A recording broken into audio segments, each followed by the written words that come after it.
안녕하세요. 오랜만에 찾아왔습니다. 네, 오늘은 파이어스토어 관련해서 얘기를 해보려고 합니다. 그 파이어스토어를 이제 처음에 쓰다 보면 그 무료 레인지가 있잖아요. 그 무료 레인지가 개발할 당시에는 충분해요. 근데 운영을 하기 시작하면 그게 좀 많이 부족해져요. 그래서 그 무료 레인지를 넘어가지 않게 파이어스토어를 써야 돼요. 이때 여러 가지 중요한 것들이 있지만 이때 이 카운트 관리하는 게 매우 중요합니다. 그래서 파이어스토어를 쓸 때 카운트 관리를 어떻게 하는지, 남들은 어떻게 하는지, 정답은 없지만 남들은 어떻게 하는지 그 얘기를 좀 해보려고 합니다. 네, 요 루이스 콜렛이라는 분이 잘 정리를 해주셨더라고요. 그래서 저도 요거를 읽어보고 여러분들에게 소개를 해드리려고 합니다. 자, SQL 데이터베이스 익숙하신 분들이 많을 것 같아서 SQL 데이터베이스에서 카운트를 할 때 어떻게 하냐면요. select, count, 어떤 테이블에서 왜 어떤 조건으로 문서를 찾아와라. 그러면 그 문서가 총 몇 개인지 리턴을 해주죠. 뭐 예를 들어서 200개다. 이렇게 결과가 나와요.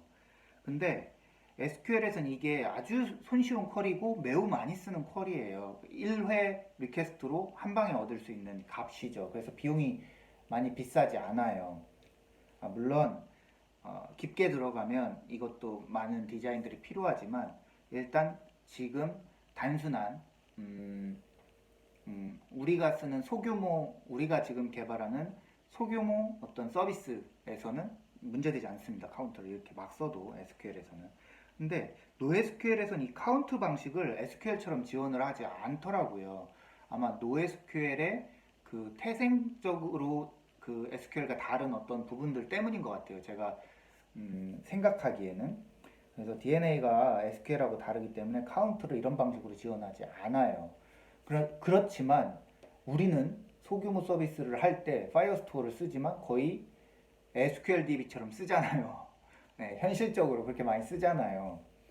NoSQL의 그 태생적인 어떤 것은 무시하고 내가 쓰고 싶은 대로 쓰잖아요. 그러다 보면 카운트를 많이 써야 되잖아요. 네. 그러면 우리가 왜 카운트를 잘 디자인해야 되냐? SQL처럼 그 이런 싼 비용의 카운트가 없기 때문인데, 자, 시나리오를 하나 한번 드려볼게요. 어, 자, 김이나라는 사용자가 블로그 글에 좋아요를 눌러요. 어떤 블로그 사이트에 들어가서. 그러면 이 좋아요를, 김이나가 좋아요를 몇 개를 눌렀는지 알고 싶어요, 내가 나중에. 또는 어떤 블로그에 유튜브 구독자 늘리는 방법이라는 글이 있어요. 이 글에 몇 명의 사용자가 좋아요를 눌렀는지 알고 싶어요. 이렇게 두 개의 물음이 있다고 생각을 해보면, 그럼 우리는 어떻게 이 카운트를 관리하느냐, NoSQL에서요, 파이어스토어에서.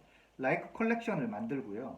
거기에 포스트 아이디랑 유저 아이디를 가진 도큐먼트를 생성합니다. 그리고 그 조건에 맞는 도큐먼트를 카운트하게 되죠. 예. 그 like 컬렉션을 조회하면 내가 원하는 카운트 값을 가질 수 있잖아요. 자, 그러면은 김이나라는 사용자가 10년 동안 좋아요를 눌러서 1000건을 눌렀다고 한번 쳐볼게요.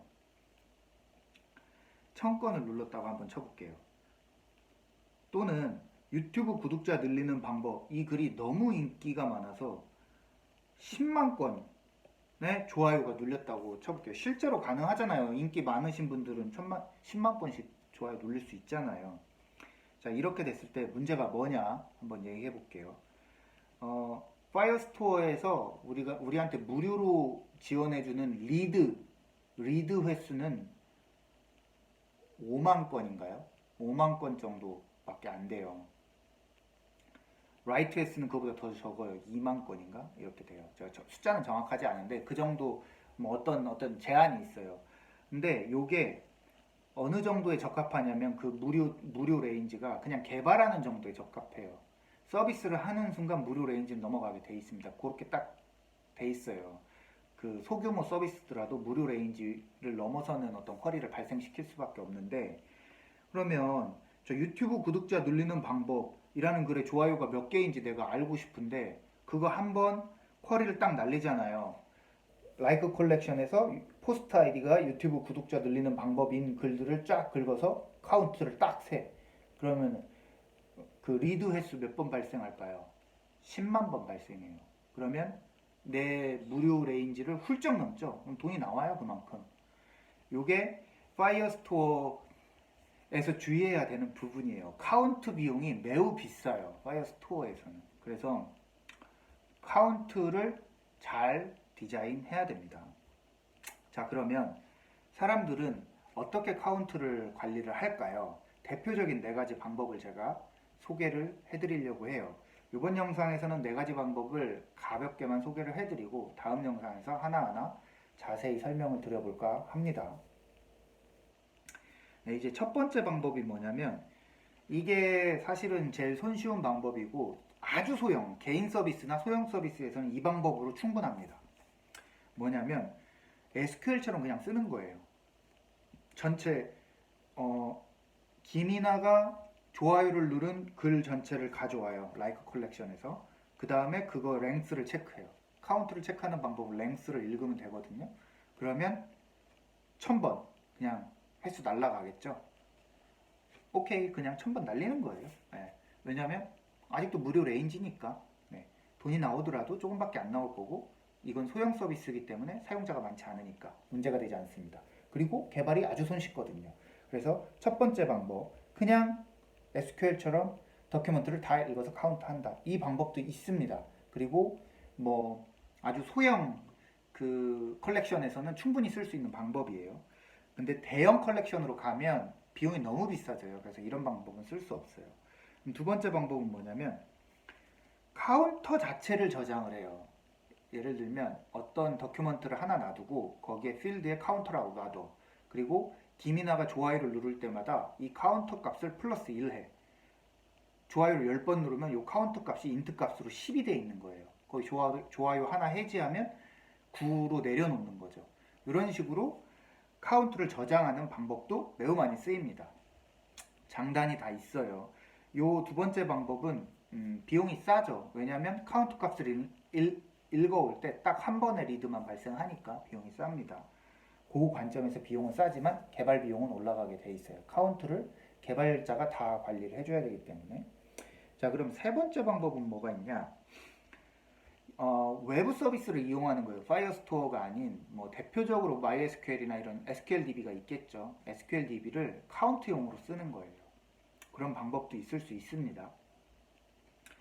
그 다음 네 번째는 뭐냐면 프로그램적으로 약간 아이디어를 내서 편법적으로 카운트를 관리하는 방법들도 있어요. 뭐 대표적으로 도큐먼트 아이디에 카운트 값을 놓는 거죠. 네. 좋은 방법은 아닐 수 있지만 어떤 상황에 따라서는 효과적일 수 있습니다. 네. 요 정도로 대표적으로 한 4가지 방법이 있고요. 이게 절대적이진 않습니다. 절대적이진 않은데 이게 보편적인 방법이에요. 보편적인 방법이니까 본인이 아이디어를 더 좋은 아이디어를 내서 카운트 관리 잘 할 수 있는데, 한 가지 자기가 소규모 서비스를 디자인을 한다, 서비스를 개발을 하고 있다. 그러면 아까 세 번째 그 외부 서비스를 이용하는 거는 적합하지 않을 수 있어요. 왜 그러냐면 내가 파이어스토어를 쓰는 이유는 비용이 싸서거든요. 저는 그런데 보통 소형 회사나 이렇게 개인 개발자들 많이 쓰잖아요, 파이어스토어. 근데 DB를 2개를 운용한다? 잘 적합하지 않아요. 예. 할 수 있는 방식이지만 오히려 개발 비용이나 관리 비용이 너무 올라가기 때문에 적합하지 않고, 내가 조금 그래도 사용자가 있는 서비스를 해. 그래서 DB를 2개로 나눠 쓰고 있어 이미.